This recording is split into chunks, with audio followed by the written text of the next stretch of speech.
Hello, everybody, and welcome to something a little bit different than I've done before in my videos.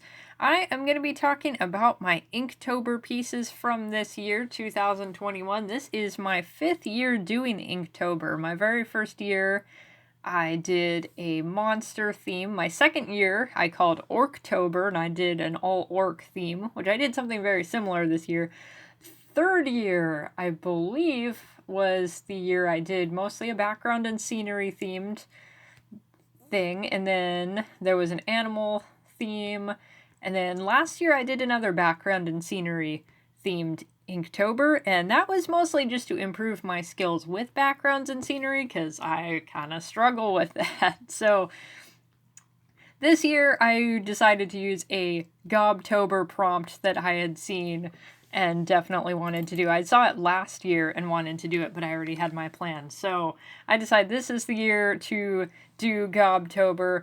I should also mention I don't post every single day because in my first 2 years of doing Inktober, I was posting my drawing every single day, and so I was going through the annoying process of posting and hashtagging on multiple different social media sites, and that just got really annoying. So I decided I was posting not by scanning, but doing like a crappy cell phone photo, and I didn't like that at all. I didn't like how bad quality everything was looking. So this time around, actually for the last few years, my method has been to scan in batches, post in batches.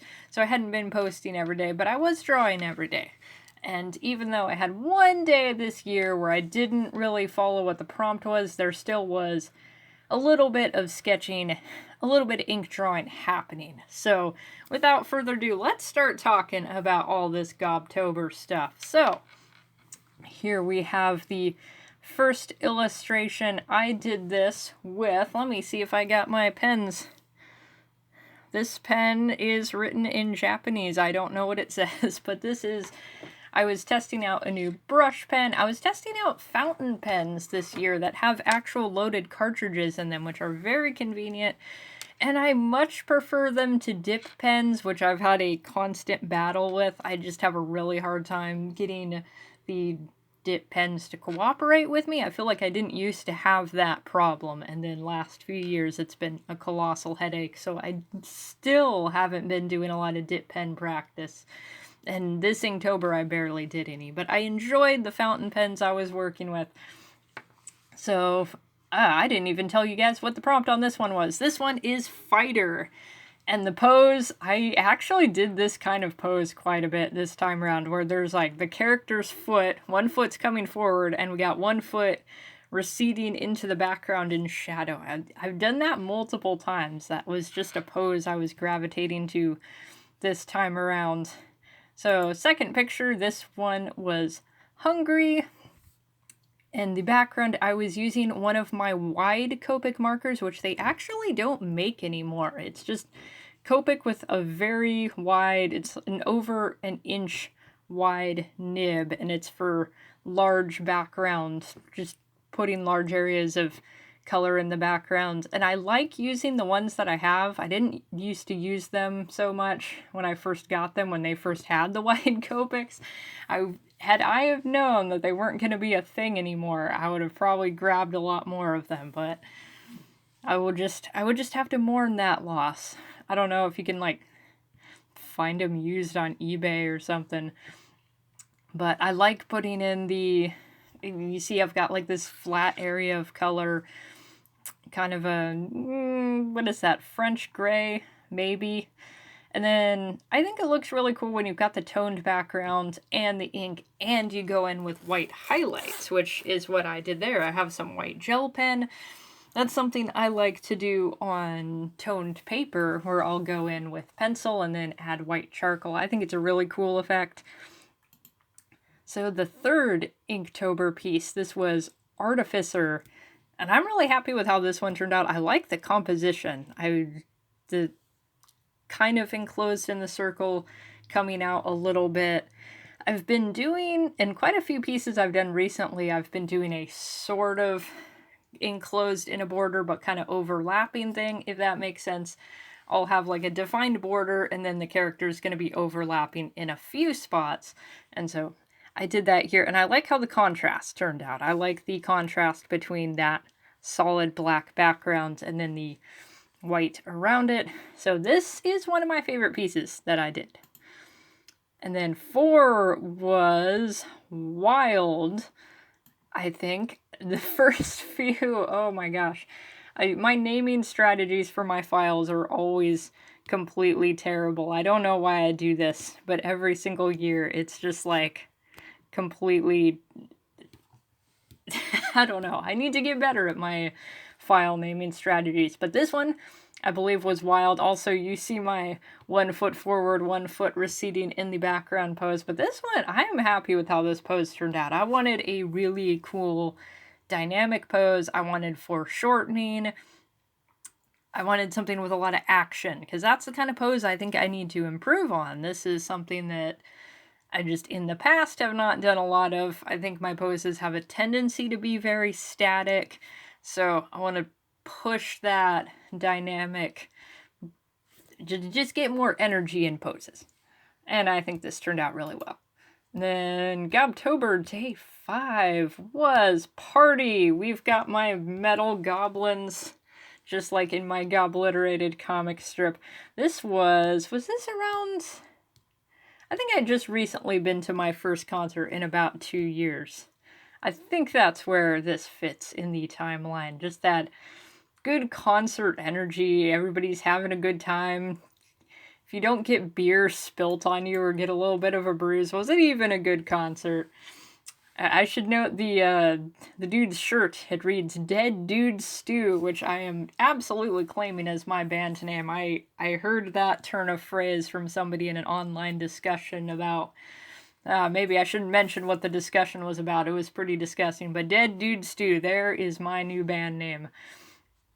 Also, I wanted to have some cool contrast with the stage lights coming down and then the darkness in the corners. Day 6 was Explorer. This one was really fun. This has watercolor in the background, and I like how the watercolor turned out. I think I managed to still... It didn't end up just a puddle of watercolor soup, as sometimes my watercolors do.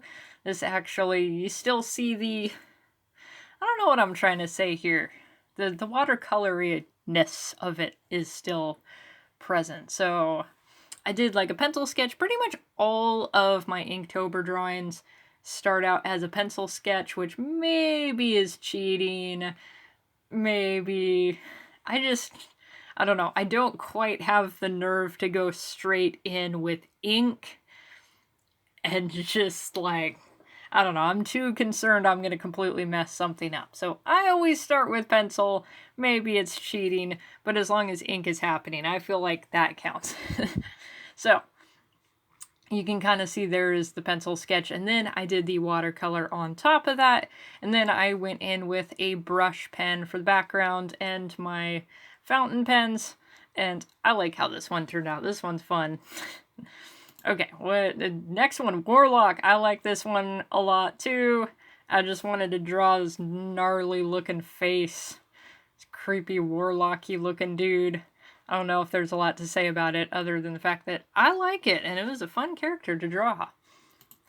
Day 8 was Family. This is also just I'm going to draw some cute characters. Just be fun with it. Little goblin baby.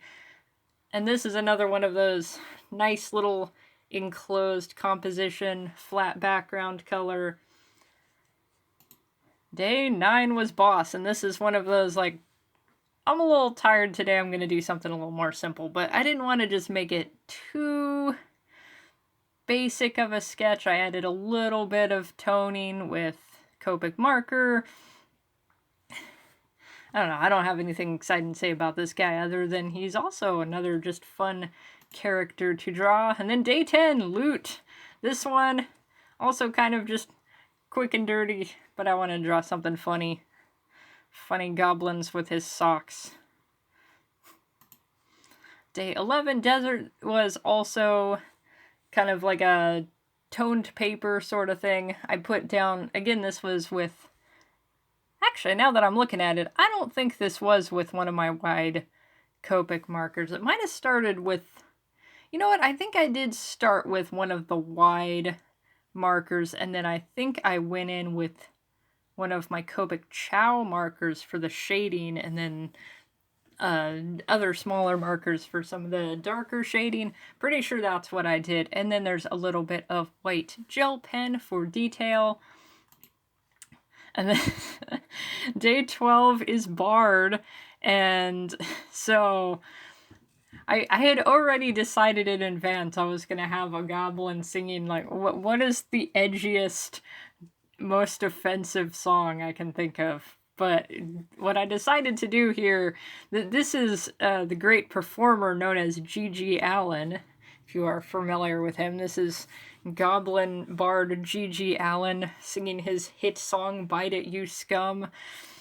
And once again, I have the 1 foot forward, foot receding into the darkness. So this is G.G. Allen. So, I mean, that might not even be a shaky. That leg could be just covered in poop for all you know. It probably is. This is G.G. Allen. If you don't know about him, you should look him up. But fair warning, this is an interesting man, to say the least. Day 13, I love how this turned out. Prompt was big weapon, and I actually did want the weapon to be even bigger and stupider than this. This is like machine gun, rocket launcher sword thing. As much cool things crammed together into one singular weapon. But I did kind of want to make it bigger and more ridiculous. But it's still a badass piece, and I'm happy with how it turned out. I like how my inking ended up here, the contrast. I think the line art's very clean.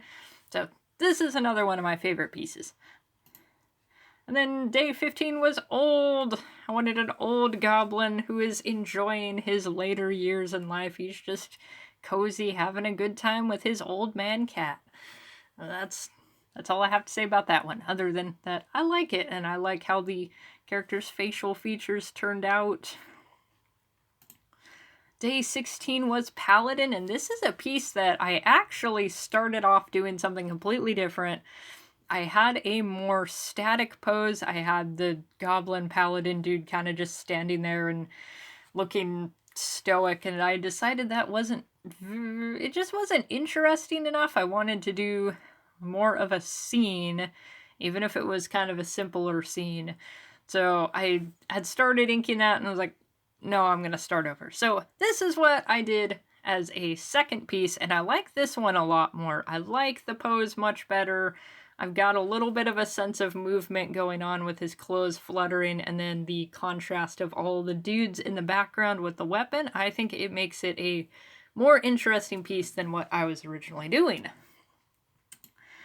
So day 17 is Cyberpunk, and I also wanted to do a interesting scene, or just have something going on in the background in this piece, because like I said, I've got 2 Inktobers in the past where I focused on backgrounds, because that's something I want to improve at, and that's something that if you're writing comics, you're gonna want to be able to have cool scenery, interesting backgrounds, or backgrounds that can give you, information about the world that this story takes place in. There's a lot of storytelling just from having the scenery tell you about this world. So that's something I want to work on. So that's what I was focusing on, even if it's just scenery that's kind of, I don't know, I have a lot of implied forms, just kind of really quickly creating this shape with some Copic marker. Was this Copic marker, or was this one of my other... This might have been one of my other brush pens. But I like how this turned out, and I'm glad I did that focus on the background. And then day 18 was Wizard, and I just wanted to draw a cool-ass wizard. Just have a fun pose. Yeah, I like this one also. I like a lot of my pieces. This is a good Inktober. Okay, day 19. I was like super, super tired when I was working on this. It was the end of the day. I just really wanted to get in bed and play Animal Crossing and go to bed early that day. But no, I needed to draw day 19. The prompt was clone. I was trying to remember if it was twin or clone. But yes, clone. It says it right there on the paper. So I was like, Okay, I'm not gonna do a sloppy piece. I'm not gonna do one of those pieces where you look at it and it's like, wow, that person really wanted to go to bed and play Animal Crossing. They were done. I didn't want to do that, so I did stay up. I did bring my sketchbook with me in bed and all my pens, and I did this like pretty much. I think I was tucked in. I was very comfy when I did this piece. But I was determined that it was still going to look good. We're still going to have an interesting foreshortened pose. You're going to be able to tell looking at this picture what's going on. You're going to know that Urzak has just been cloned by this mad scientist, and you know the clone is evil because he's got that mustache. So I'm happy with this. I like how I don't know, all the wires and the tubing and whatever fake machinery thing is going on with that tank in the background, mad scientist paraphernalia. I think that turned out pretty well considering how I was very tired and I was tucked into bed for maximum comfiness. Of course, maybe it turned out good because I was so comfy when I was working on it. Okay, day 20, the prompt was monk, and for some reason my brain went to those paintings of like the medieval friars where they're in their wine cellar. They're just these very happy, rosy-cheeked monks sampling their wines, and it's just a cozy aesthetic. Those Franciscan friar drinking alcohol happily painting. So that's what I was going for. This is just happy goblin monk. He's sampling his fine beverages. He's just in a good mood. It's cozy. And I wanted to do, like I've mentioned on several of these pieces, toned paper background, which this one I think I did start with watercolor, because you can see the watercolor. I hope you guys did not hear my phone just do the hawk screech notification, but if you did, that was my phone that made that noise. So you can kind of see the watercolor feathering over the border a little bit, and then I kind of got to be careful with the watercolor because it does make the paper warp. And so I didn't want to add too much, and so when I got like the really light base layer in, I went back in with Copic markers and added some more of the brown tones. I sometimes feel like I'm cheating a little bit when I'm using Copic markers for this, but it's ink. It's still technically ink. I think Copic markers should count. You shouldn't just be limited to ink pens. I feel like the Inktober concept is very much up to interpretation. So even though there's many things I do that make me feel like I'm cheating, like the watercolor, using watercolor, that kind of is, I don't know, I think you should be allowed to use watercolor. You should be allowed to interpret Inktober as much as you can. I tend to hold myself to particular standards and then proceed to not actually hold any of those standards, but yeah, watercolor, that's valid. You can use watercolor for Inktober. That's what I'm saying. And this is another piece that I really like. Just look how cozy it is. Day 21, I'm continuing my one character's foot is forward and the other's in the background. Except I also added his arms into the... Actually, you can look at those arms and say they're covered in blood also. I like that interpretation also. I'm going to say that foot is covered in blood just to pretend that I haven't done the exact same pose like 3 times. This one I liked how the background, which even though there's not a whole lot of background going on, the ground itself, I was going for a particular shape to the ground, if that makes any sense. He's like kind of walking through a ditch almost. That's what I was thinking in terms of the ground shape. Also, have I been mentioning, yeah, I've been saying I couldn't remember if I'd been saying what the prompts were. This one was dangerous. That's what this one was. Day 22. This, as you can see, there are no goblins. This is some dude doing stretches. This some dude in question is actually Jack LaLanne, because I came across... Actually, I got a bunch of workout books that belonged to my great-grandmother, one of which was... I mean, it was marketed as Jack LaLanne teaches you fitness tips, but it was definitely like Jack LaLanne in a tight jumpsuit doing butt-exposing poses for all the horny housewives that bought this and are thirsty for Jack LaLanne. But but this day I was super, super, super tired. I was visiting family this whole day, and it was just a long there and back car trip, so I was just too worn out to do Inktober. And you could have been like, but OZ, couldn't you have drawn in the car? It's like, no, I would have thrown up on my sketchbook because I can't do anything in the car other than just stare out the window. Like, I can't read in the car. I can't really look at my phone in the car. I definitely cannot draw in the car, especially on some of those patches of ground where, like, we're passing over the San Andreas Fault. I'm not going to be able to keep my pen steady there, and I'm going to be trying not to toss my cookies on my sketchbook. So this is what I had the energy to do at the end of the day, and it was just like quick little pen gesture sketches. And you could argue this kind of fits the Inktober, the purest Inktober spirit, where it's just straight ink, that's it, you're just practicing. So I wanted to do something so as not to skip a day, because in 5 years I've never missed a day. I've done some crappy Inktober drawings, but I've not missed a day yet. So I wanted to make sure I kept my streak going. Even though being completely exhausted is a valid reason to skip a day, I was still going to stick to it. Day 23 was Plague. So I've got my Plague Dr. Goblin dude. I wanted to have a composition where the background is receding into the distance. Kind of show that with have the hills and the different, I'm looking for my art words here. What word am I looking for? The different tones, the increasing darkening tones that are indicating the receding into the background. My art words are not coming to me today. But yeah, I wanted to focus on scenery and just showing depth in a background, because that's one of my background struggles. Is I feel like my compositions are, for lack of a better word, kind of shallow. I feel like I'm not good at showing backgrounds that go far off into the distance and feel like a bigger scene. So that's something I want to practice. Day 24 is Thief, and I just wanted to do a lot of cool tonality on the stones underneath this this wooden pathway. Just do something that wasn't just, what am I trying to say here? Just do a lot of tonality and have contrast and show a light source also. That's what I was thinking. Day 28 was also an I'm tired, I'm going to do something really quick.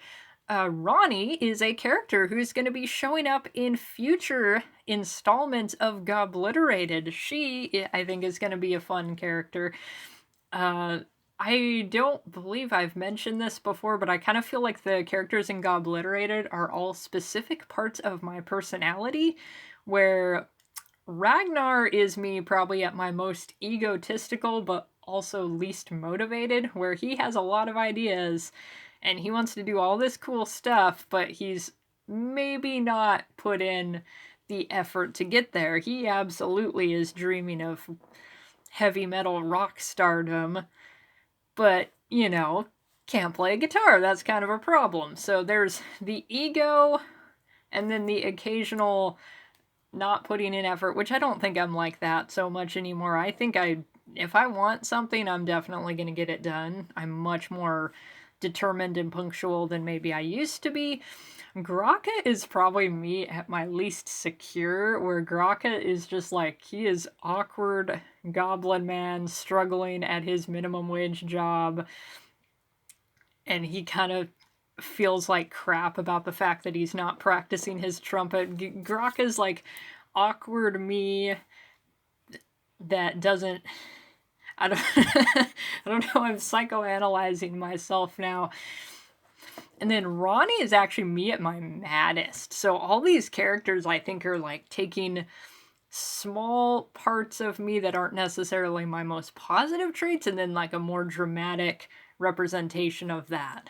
Because Ronnie, I think, is a character that I wanted to put things into her that definitely I related to, like some of the annoyances I feel like in life are the annoyances that she experiences, but you guys will see that in future issues, or future future strips, rather.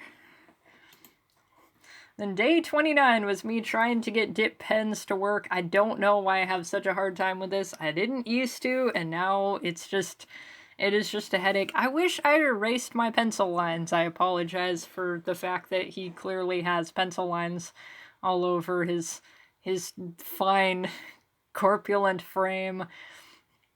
I do like the organic quality that you get from dip pens and fountain pens, and just, I don't know, there's something very rough about it that I like. It's just I have technical issues with getting the ink to be on the pen and the ink to actually be going onto the paper and not just disappearing into the void or whatever the hell dip pens do. I don't know what my problem is with them. I don't know how to articulate it. And I've washed all of my nibs to make sure I got the factory safety oils off of them, because a lot of dip pens do have oils. They're treated with oils to keep the pen from, I don't know, getting rusty or anything when it's stored in a warehouse before it gets shipped out. So you do need to wash them with soapy water before you use them, or the ink is just going to drip off and it's going to be sad and you're going to cry and you're going to have a terrible time. Well, I'm pretty sure I did that thoroughly and I'm still not having a great time. So I don't know what's going on. I do like how this kit turned out despite all the headaches. The cross-hatching in the background, which I actually did that on the previous piece, as you'll notice. R. Crumb, Robert Crumb, comic art, women with big ass dude. Fritz the cat dude. If you don't know who R. Crumb is, you need to stop this video right now and look him up, because he's awesome. I am like absolutely nothing. I am just a foolish little baby artistically compared to his greatness. Somebody did tell me, one of my comics, this guy was like, oh, this is fucking better than Crumb. It's like, no, it's not better than Crumb. Our Crumb is amazing. So what was I saying? He does like a, like in some of his ink drawings, he does kind of a cross-hatching thing around the character's face, kind of not really defining a background. I don't know how to describe it, but there's something that Crumb does that looks a lot better than what I did here. I was kind of just experimenting with this type of cross-hatching, but kind of close to a character's face, I think, to emphasize the contrast, really. Well, if you look up R. Crumb's drawings, you'll know what I'm talking about, which you should look up his drawings. Okay, day 30. This was meme. Oh, did I mention the last drawing? The prompt was king. I didn't mention that Ronnie, the prompt was OC. So that's what that was. Last one was king. This prompt was meme, and this is John Goblikon of the band Necrogoblikon, who actually, John Goblikon was my very first follower on Twitter. And if that isn't cool, I don't know what is. And I'm not quite sure what joke I was trying to make here, but I just wanted to draw John Goblikon, have a fun time. So yeah, I did exactly that. And then I kind of feel like I'm missing, pretty sure I'm missing a drawing. I just realized something, because there was a Necrogoblikon reference. Yeah, one of the drawings I did had a Necrogoblikon reference, and now that I am looking at all these drawings, I realize I don't see it. Let's take a little look here. You guys are just seeing a slideshow that's been assembled specifically for the video. I'm going through my own files, just looking at them in a slideshow. So, let's take a little look. Okay. Where is my Inktober file? I don't think you guys saw that one either. Oh my goodness, how many of these did I leave out? Okay. Oh my goodness, I think I'm actually missing a drawing entirely. Why is it not in my file? Oh my gosh, this video's a mess. Okay, well, I found Pet. You guys didn't see this. You guys did not see number 14, Pet. Somehow that got skipped. I don't know how the files got all messed up, but here it is now. Pet, just a quick and simple practice with some hatching, a little color in the background, just cute little pig.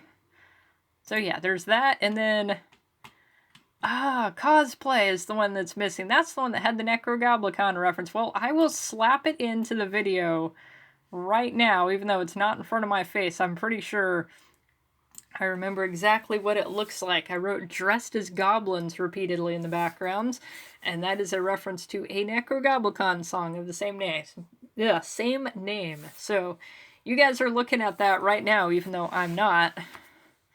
Pretends that I said something very intelligent about it. Okay, so with that slight bit of confusion out of the way, let's talk about day 31, and that was our last piece, obviously, and the prompt was Halloween, and I'm just drawing a cute little goblin kid. He's got his witch hat, carving a pumpkin. I actually carved a pumpkin at work on this day, which I broke a paring knife in the process of doing so, and I felt really bad because I'm goofing off at work and causing things to get broken, but thankfully my boss was not mad about it. In fact, he commented that I was the only person that ever used that knife, so we're good. But this kid, he is not breaking things. He's just having a good old time carving a pumpkin. This one, I also wanted to do some strong contrast, have the solid black, and just have fun with the little witch hat he's wearing. Have the cross-hatching, toned it with Copic markers, little highlights with white gel pen, and I'm happy with how that turned out. Sometimes my last day of Inktober, it's one of those, like, I was done with this like 5 days ago, and I just want to be done. Sometimes it does not look great, unfortunately. This one, I didn't want to end on a bad note. I wanted to end on a good note. I think last year I also had a good final piece, because some years, yeah, you can tell I was done, and I didn't want to show that at all. I didn't want to make something that just looked bad. This Inktober actually went really well in terms of how I felt about the whole process. Like, I feel like even though I had some days that were just definitely a little more simple than others, I didn't get that mid-Inktober slump that I sometimes get, where it's like, okay, why did I commit myself to this again? I didn't feel burnt out at any point. There was only that one day where it's like, okay, I can't follow the prompt. The prompt of that day was actually artist, so it's funny that's the one I skipped. But I still got some ink drawings done. It felt like a good Inktober. It felt like a fun Inktober, so I'm very happy with how this year went. And thank you guys so much for watching me sit here and struggle to find files on my computer so I can talk about them. I don't know why that picture's not in that file. What I did is I took everything. I do have a file on my computer, on my laptop, that has all my Inktober stuff in it. I took everything, I thought I took everything out and put it into another specific folder so I could just flip through it and talk about each picture as it was showing up. But apparently I have some organizational issues that I'm going to have to work out. But thank you guys anyway for watching. I do really appreciate it, and I hope you guys have a wonderful day.